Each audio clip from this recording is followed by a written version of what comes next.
Good morning. Welcome back to the Retirement Report. I'm Hank Parrott, your host.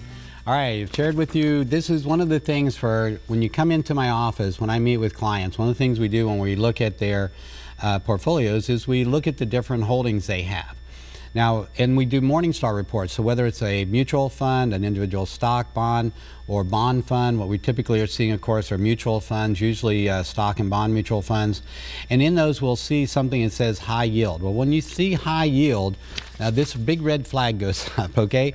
Understanding interest rates have been so low for so long that your typical short-term investment grade bond is not going to give you a really good return. And we see the same thing, of course, with things like CDs, treasuries, savings bonds, fixed annuities. All of those rates are going to be somewhat lower than they have in the past. However, to try to drive that yield, and we were just talking about how high yield bonds have given such great returns here recently, but understand this part of it. What's in there? Why is that? Well, one of them is that it's mainly made up of junk bonds. So when we look on the report, we can see the ratings of the bonds, and anything that's going to be below BBB rating, which is about 95% of the bonds in this particular fund. And this fund, by the way, was rated as like the top fund. It's in the top 10 as rated by U.S. News and World Report, and it's a 5-star Morningstar fund. So as funds go, someone would look at this, or advisor might say, oh, look at this great fund, but understand you're buying junk bonds. And the other thing is long duration bonds. All right, now the duration on this particular one is mainly leaning towards intermediate, but you've also got long-term bonds of about 40%. All of these add interest rate sensitivity, and of course the problems with the junk bonds being that credit quality, right?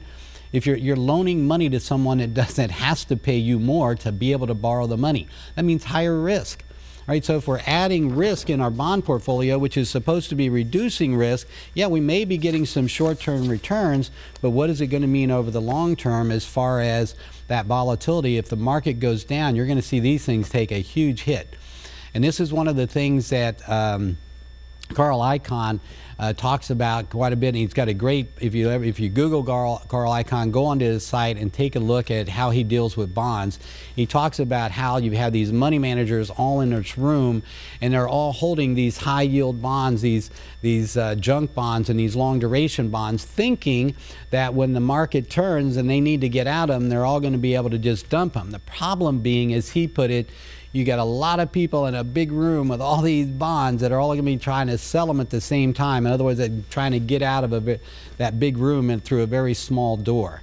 There's not going to be much of a market. They're going to drop even faster as a result. And what does that mean? More volatility for you, bigger losses in a down market cycle, and that's what we want to avoid, all right? We want to avoid those big hits, especially when you're at, near, or in retirement.